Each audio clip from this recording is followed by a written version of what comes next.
नमस्कार प्यारे बच्चों, मैं हूं सुमित कुमार साहू और आप जुड़े हुए हैं मेरे YouTube channel M with Sumit के साथ। आज से हम लोग कृषि संकाय वालों के लिए स्पेशली जो कि प्री एग्रीकल्चर टेस्ट जिसे PAT कहते हैं का एग्ज़ाम होता है और उसमें आपके लगभग 200 क्वेश्चंस पूछे जाते हैं। ठीक है, तो हम उसी को ध्यान में रखते हुए और आपकी बेहतर तैयारी के लिए आज हम लोग कुछ महत्वपूर्ण 30 प्रश्नों पर प्रैक्टिस करेंगे।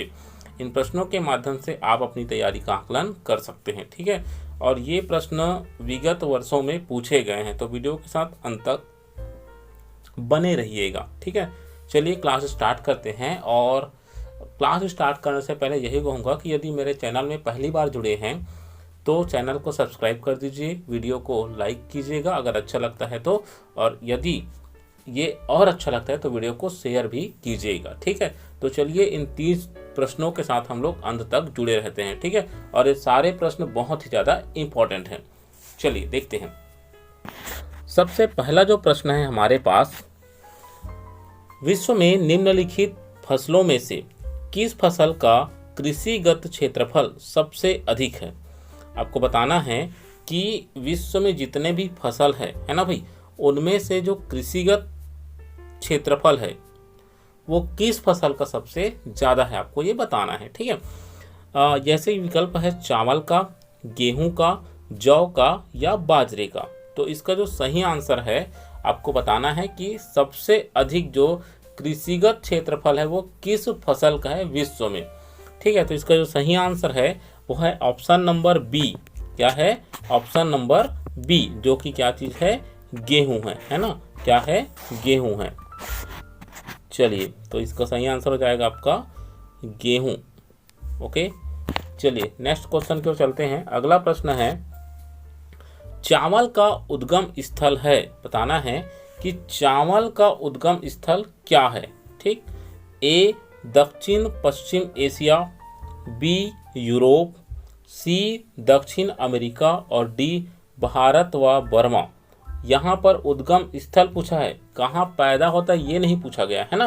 मतलब सबसे पहले जो चावल है वो कहाँ से आया या कहाँ पर पैदा हुआ, तो इसके विकल्प हमने पढ़ा है और इसका जो सही आंसर है ना भाई, वो है ऑप्शन नंबर डी, है ना। क्या है? ऑप्शन नंबर डी है। तो चलो, इसका करेक्ट आंसर हमारा हो जाएगा भारत व बर्मा। अगला प्रश्न है, विश्व में चावल का सर्वाधिक क्षेत्रफल भारत में है। मतलब ये कहता है कि विश्व में चावल का जो सर्वाधिक उत्पादन होता है वो भारत में होता है, लेकिन कितना होता है? ठीक है, तो आपको इसको बताना है, जो कि है लगभग ए 26 मिलियन हेक्टेयर और बी है 36 मिलियन हेक्टेयर, सी है 45 मिलियन हेक्टेयर और जो डी है वो है 50 मिलियन हेक्टेयर। ठीक है, तो इसका जो सही आंसर है वो है आपका option number C 45 million hectare. मतलब 45 लाख हेक्टेयर क्षेत्रफल पर चावल का उत्पादन भारत में होता है। ठीक है, चलिए अगले प्रश्न की ओर चलते हैं। चावल की उत्पादकता सबसे अधिक किस राज्य में है? बताना है भारत के किस राज्य में चावल का सबसे अधिक उत्पादन होता है। विकल्प है हरियाणा, पंजाब, पश्चिम बंगाल, उत्तर प्रदेश। ठीक है, इसका आंसर आप कमेंट में बताइएगा, मैं इसका आंसर नहीं बताता आपको। ठीक है, बहुत सिंपल सा सवाल है, बता सकते हो। चलिए अगला प्रश्न की ओर बढ़ते हैं। ओराइजा वंश में कुल कितनी स्पीसीज शामिल है? तो बताना है कि ओराइजा वंश में कुल कितने स्पीसीज शामिल है। तो इसका जो सही आंसर है, विकल्प पढ़ लेते हैं। विकल्प है 14, 22, 24 और 30। तो इसका जो सही आंसर है ऑप्शन नंबर सी 24। ठीक है, कितना? 24। तो 24 प्रजातियां हैं ओराइजा वंश की, है ना भाई। ठीक, चलिए अगले प्रश्न की ओर चलते हैं। प्रश्न नंबर 6वां, ओराइजा ग्लेबेरिमा स्पीसीज की किस्में किस जगह पाई जाती है? ओराइजा ग्लेबेरिमा स्पीसीज की जो किस्में हैं वो कहाँ पर पाई जाती है? ए यूरोप में, बी एशिया में, सी अमेरिका में और डी अफ्रीका में। ठीक है, तो इसका जो सही आंसर है ऑप्शन नंबर डी इसका करेक्ट आंसर है। कहाँ पर? अफ्रीका में। ठीक, चलिए नेक्स्ट प्रश्न की ओर चलते हैं। अगला प्रश्न है प्रश्न क्रमांक 7। भारत में उगाई जाने वाली चावल की किस्में किस उप स्पीशीज से संबंधित है? ए इंडिका से, बी जापोनिका से, सी जेवेनिका से और डी एशियाटिका से। यहाँ पर यह पूछा गया है कि भारत में जो चावल की किस्में उगाई जाती है वो उसका जो वो किस उप स्पीशीज से संबंधित है। इसके विकल्प हमने पढ़ा और इसका जो सही आंसर है वो है ऑप्शन नंबर ए। तो ऑप्शन नंबर ए क्या चीज़ है? इंडिका से। ओके, चलिए नेक्स्ट प्रश्न की ओर चलते हैं। अगला प्रश्न हमारा प्रश्न 8वां है। इंडोनेशिया में उगाई जाने वाली चावल की किस्में किस सब स्पीशीज से संबंध रखती है? ठीक है, यहाँ पर यह पूछा गया है कि इंडोनेशिया में उगाए जाने वाली चावल की किस्में किस सब स्पीशीज से संबंधित रखती है? ए ओराइजा ग्लेबेरिमा से, बी ओराइजा सेटाइवा इंडिका से और अगला ऑप्शन भी देख लेते हैं हम लोग, सी ओराइजा सेटाइवा जापेनिका से और डी है आपका ओराइजा सेटाइवा जैविनिका से। ठीक है, तो इसका जो सही आंसर है प्रश्न क्रमांक 8 का वो है option number D Oryza sativa japonica से। ओके, तो ये भी आपको ध्यान रखना है, आपको बार बार प्रैक्टिस करना है इन प्रश्नों को और अपने दिमाग में बिठाना है। चलिए अगले प्रश्न की ओर चलते हैं हम। अगला प्रश्न है प्रश्न क्रमांक 9। चावल उगाने की अपरंपरागत क्षेत्र कौन से है? ए पंजाब व हरियाणा, बी उत्तर प्रदेश व बिहार, सी पश्चिम बंगाल व उड़ीसा और डी तमिलनाडु व आंध्र प्रदेश। तो आपको बताना है कि चावल उगाने की अपरंपरागत क्षेत्र कौन से है। तो इसका जो सही आंसर है वो है ऑप्शन नंबर ए पंजाब व हरियाणा। पंजाब और हरियाणा ऐसे क्षेत्र है जिसको हम लोग चावल के लिए अपरंपरागत क्षेत्र के दर्जा दे सकते हैं। ठीक, चलिए अगले प्रश्न की ओर चलते हैं। प्रश्न क्रमांक 10। चावल के पुष्प क्रम को कहते हैं। चावल का जो पुष्प क्रम है उसको क्या कहते हैं? ए पेनिकल, बी स्पाइकलेट्स, सी बाली और डी सिलिकुआ। को बताना है कि चावल के पुष्प क्रम को क्या कहते हैं। ए पेनिकल, बी स्पाइकलेट्स, है ना, सी बाली और डी सिलिकुआ। तो इसका जो सही आंसर है वो है ऑप्शन नंबर ए। विकल्प नंबर इसका करेक्ट आंसर है पेनिकल कहते हैं। मतलब चावल में जो पुष्पक्रम पाया जाता है ना उसको क्या कहते हैं? पेनिकल कहते हैं। ठीक है, तो अभी हमने कितने प्रश्नों का अध्ययन कर लिया है? 10 प्रश्न। अभी हम लोग 20 और प्रश्नों का अध्ययन करेंगे जो कि आपके परीक्षा के दृष्टिकोण से बहुत ज़्यादा इंपॉर्टेंट है। यदि आपको ये वीडियो अच्छा लग रहा है तो उस चैनल को जल्दी से सब्सक्राइब करो और वीडियो को शेयर भी कीजिए और साथ साथ लाइक भी करें ताकि आपको बहुत ही ज़्यादा बेनिफिट मिल सके। ठीक है, चलिए अगले प्रश्न की ओर चलते हैं। प्रश्न क्रमांक 11। छिलके वाले चावल को कहते हैं। आपको बताना है छिलका वाला जो चावल होता है उसे क्या कहते हैं। ठीक है, ए सफ़ेद चावल, बी भूरा चावल, सी लाल चावल और डी ग्रे चावल। ठीक है, तो छिलका वाला जो चावल होता है उसको क्या कहता है? तो इसका सही आंसर है विकल्प नंबर बी, है ना भाई, जिसका नाम होता है भूरा चावल। तो छिलके वाले चावल को क्या कहते हैं बच्चों? भूरा चावल के नाम से जाना जाता है। ठीक है, तो ये सारे प्रश्न बहुत ही ज़्यादा इंपॉर्टेंट है। ओके, प्रश्न क्रमांक 12 है। धान की फसल के लिए उपयुक्त जलवायु है। आपको बताना है, आपको पूछा गया है कि धान की फसल के लिए उपयुक्त जलवायु कौन सी है। ए गर्म व उष्ण जलवायु, बी बहुत गर्म व उष्ण जलवायु, सी शुष्क व बहुत गर्म जलवायु और डी ठंडी व शुष्क जलवायु। ठीक है, तो 4 ऑप्शन हमने पढ़ा है। आपको बताना है कि धान की फसल के लिए सबसे बेस्ट जो जलवायु होता है वो कौन सा होता है। तो इसका जो सही आंसर है वो है ऑप्शन नंबर बी, है ना भाई, बहुत गर्म व उष्ण जलवायु। तो बहुत गर्म और उष्ण जलवायु जो होता है वो धान के फसल के लिए बेस्ट जलवायु होता है। ठीक, चलिए अगले प्रश्न की ओर चलते हैं। प्रश्न क्रमांक 13। चावल के पकने के समय ताप क्रम होना चाहिए। मतलब चावल जब पकने को तैयार हो जाता है तो उस समय तापक्रम कौन सा होना चाहिए, बेहतर तापमान कौन सा होता है उसके लिए। ए 21 से 37 डिग्री सेल्सियस, बी 26.5 से 29.5 डिग्री सेल्सियस, सी 20 से 25 डिग्री सेल्सियस और डी 15 से 20 डिग्री सेल्सियस। तो इसका जो सही आंसर है वो है option number C. Option number C correct answer है। 20 से 25 डिग्री सेल्सियस ये तापक्रम जो है चावल के पकने के लिए बेस्ट होता है। यहाँ पे चावल के पकने का आशय किस चीज़ से मुझे बताइएगा, है ना। धान वाला चावल है कि चावल बनाते हैं वो वाला है ना, थोड़ा कंफ्यूज मत हो जाइएगा। ओके, चलो अगले प्रश्न की ओर चलते हैं। चलिए नेक्स्ट क्वेश्चन है, प्रदीप्त कालिका के आधार पर धान एक पौधा है। प्रदीप्त कालिका के आधार पर धान किस प्रकार का पौधा है आपको बताना है। ठीक है, तो इसके विकल्प है दीर्घ प्रदीप्त काली, बी अल्प प्रदीप्त काली, सी उदासीन और डी है इंटरमीडिएट।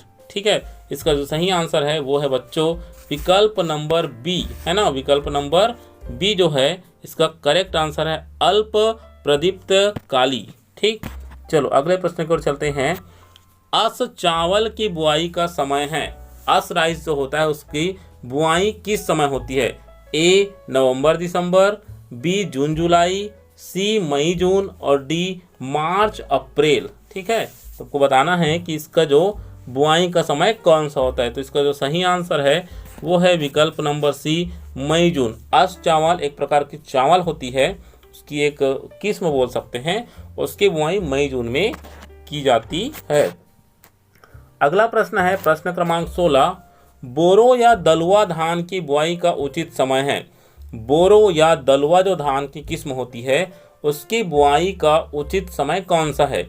ए नवंबर दिसंबर, बी जून जुलाई, सी मई जून और डी मार्च अप्रैल। तो इसका सही आंसर है ऑप्शन नंबर ए नवंबर दिसंबर। देखो अस चावल की जो बुआई है उसके लिए मई जून, लेकिन बोरो या दलुआ धान की जो बुआई है वो नवंबर दिसंबर में की जानी चाहिए या उसके लिए बेस्ट समय होता है। तो अभी हमने 16 प्रश्न देख लिए हैं, शेष प्रश्नों पर भी अभी चर्चा करेंगे। ठीक है, वीडियो के साथ अंत तक बने रहिए क्योंकि ये सारे प्रश्न बहुत ही ज़्यादा इंपॉर्टेंट है। यदि आप इसको सीरियसली नहीं लोगे तो कहीं ना कहीं आपको नुकसान हो सकता है। ठीक है, इसलिए वीडियो के साथ अंत तक बने रहिए। चलो अगले प्रश्न की ओर चलते हैं। ठीक है, प्रश्न क्रमांक 17। प्रश्न क्रमांक 17 क्या कहता है, धान की खेती के लिए मृदा का उपयुक्त पीएच मान होना चाहिए। पीएच मान जो मिट्टी की अम्लीयता या क्षारीयता का डिसीजन करता है, तो मिट्टी का जो पीएच वैल्यू होता है वो कितना होना चाहिए। ए 4 से 6, बी 5 से 6.5 मतलब 5 से 6.5, सी 6 से 7 और डी 7 से 9। तो इसका जो सही आंसर है वो है ऑप्शन नंबर ए, मतलब जो मिट्टी का जो पीएच मान है धान की खेती के लिए 4 से लेकर 6 तक होना चाहिए। ओके, मतलब कहीं ना कहीं उनमें थोड़ी बहुत अम्लीयता होनी चाहिए। चलिए अगला प्रश्न है प्रश्न नंबर 18, IR8 या IR8 शॉर्टकट में धान की किस्म भारत में कहां से प्रचलन में आई थी। मतलब जो IR8 जो किस्म है धान का वो भारत में कहां से आया था। ए ताइवान से, बी फिलीपींस से, सी इंडोनेशिया से और डी USA से। तो आपको बताना है कि ये कहां से आया हुआ था। तो ये आया हुआ था आपका फिलीपींस से। कहां से आया था, फिलीपींस से आया हुआ था IR8 किस्म भारत में। ओके, चलिए नेक्स्ट प्रश्न की ओर चलते हैं। प्रश्न क्रमांक 19, निम्नलिखित किस्मों में से धान की कौन सी किस्म डवार्फ उत्परिवर्तित है। को पूछा गया है कि निम्नलिखित किस्मों में से धान की कौन सी किस्म डवार्फ उत्परिवर्तित है।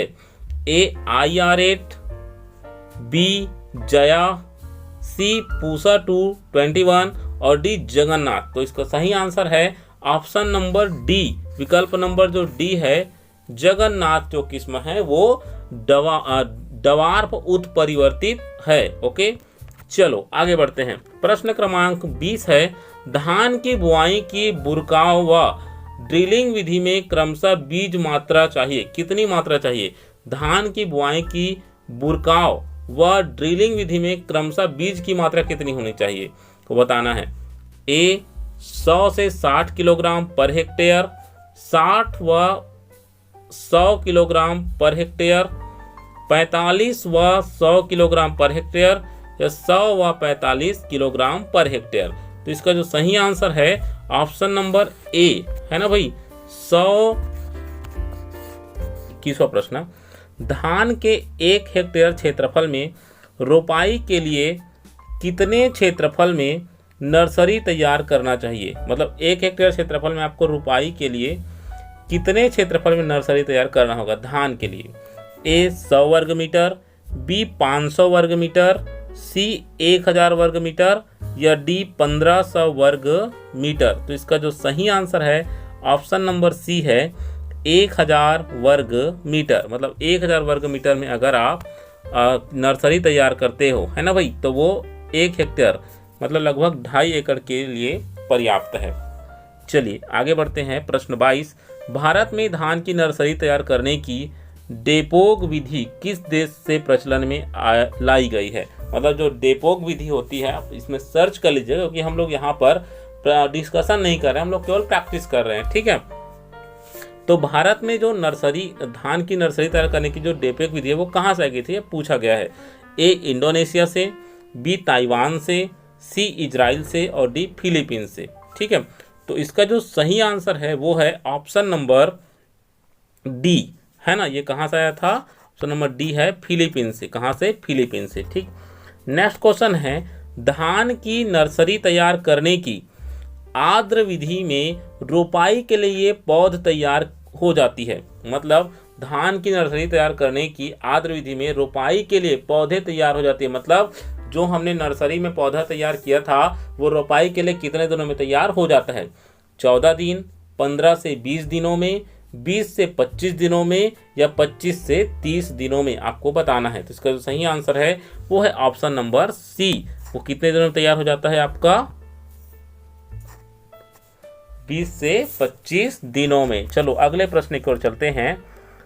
डेपोग विधि, है ना भाई, कौन सा? डेपोग विधि में धान की नर्सरी रोपाई के लिए कितने दिन में तैयार हो जाती है? देखो ऊपर में आर्द्र विधि था जिसमें 20 से 25 दिन लगा, अब डेपोग विधि पूछा गया है ना भाई, तो इसमें कितने दिनों में तैयार हो जाता है? ए 11 से 14 दिनों में, 14 से 17 दिनों में, 17 से 20 दिनों में, और 20 से 23 दिनों में। तो इसका जो सही आंसर है वो है ऑप्शन नंबर ए। ऑप्शन नंबर ए 11 से 14 दिनों में रोपाई के लिए जो पौधा होता है, वो नर्सरी जो होता है वो तैयार हो जाता है, ठीक है। चलिए अगले प्रश्न की ओर चलते हैं। प्रश्न क्रमांक 26 पे डिस्कस करते हैं, सॉरी प्रश्न क्रमांक 25 पे। चलो प्रश्न 25 क्या कहता है? धान की रोपाई के कितने दिन बाद प्रोपेनिल स्टाम्प F34 खरपतवार नाशी का प्रयोग करना चाहिए? धान की रोपाई के कितने दिनों के बाद स्टाम्प F34 मतलब एक खरपतवार मतलब बन बूटा जिसको बोलते हैं, उसका प्रयोग कितने दिनों बाद करना चाहिए रोपाई करने के बाद?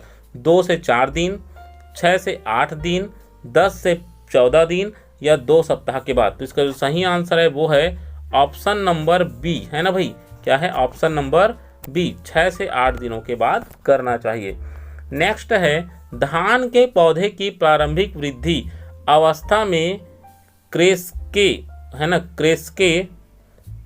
क्रेस्के किस रोग के कारण होते हैं? ठीक है। A bacterial blight, bacterial leaf streak, tungrovirus, fault spot. तो इसका जो सही आंसर है option number A bacterial blight. क्या है? Bacterial blight. ओके चलिए अगले प्रश्न की ओर चलते हैं। प्रश्न क्रमांक 27, किस कीट के द्वारा धान का ट्रुंगोवायरस रोग फैलता है? तो बताना है कौन सा कीट है जिसके कारण धान का ट्रुंगोवायरस रोग फैलता है? ए गालमीज, बी लीफ रोलर, सी ग्रीन लीफ हॉपर, और डी है धान मतकुण। ओके तो इसका 27वें प्रश्न का सही आंसर है option number C green leaf hopper. Green leaf hopper के कारण ही धान के पौधों में ट्रुंगोवायरस जो है फैलता है। चलिए अगला प्रश्न है, प्रश्न क्रमांक 28। धान में डेड हर्ट व हाइट हेड किस कीट के प्रकोप से होता है? ए गालमीज, लीफ रोलर, दलीय गिडार और तना छेदक। तो 28वें क्वेश्चन का जो सही आंसर है वो है ऑप्शन नंबर डी, तना छेदक। क्या है? तना छेदक। इसको आपको याद रखना है। इन प्रश्नों को आप लोग नोट्स भी बनाइएगा ताकि आपको बेहतर से बेहतर हेल्प मिल सके। धान के पौधे के कल्लों में रूपहला तना या प्याजी पत्ती लक्षण किस कीट के कारण होता है? ठीक, विकल्प है धान का हिस्सा,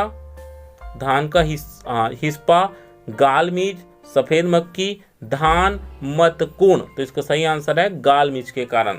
ओके, आज का अंतिम प्रश्न है, धान के ग्रासी स्टंट रोग का वाहक होता है। धान में जो ग्रासी स्टंट रोग होता है उसका वाहक कौन होता है? A green leaf hopper, B brown plant hopper, C सफेद मक्खी और डी धान मतकुन। क्या? धान मतकुन। तो इसका सही आंसर जो है आपको कमेंट में बताना है। ठीक है, तो आज की इस क्लास में हमने 30 प्रश्नों पर डिस्कस किया है और अगले क्लास में हम लोग फिर से 30 महत्वपूर्ण प्रश्न लेकर के आएंगे। आशा करता हूं कि आज का ये क्लास आपको बहुत अच्छा लगा होगा। यदि अच्छा लगा है तो चैनल को सब्सक्राइब करें, वीडियो को लाइक करें और ज़्यादा से ज़्यादा शेयर करें। मिलते हैं अगले क्लास में, तब तक के लिए धन्यवाद।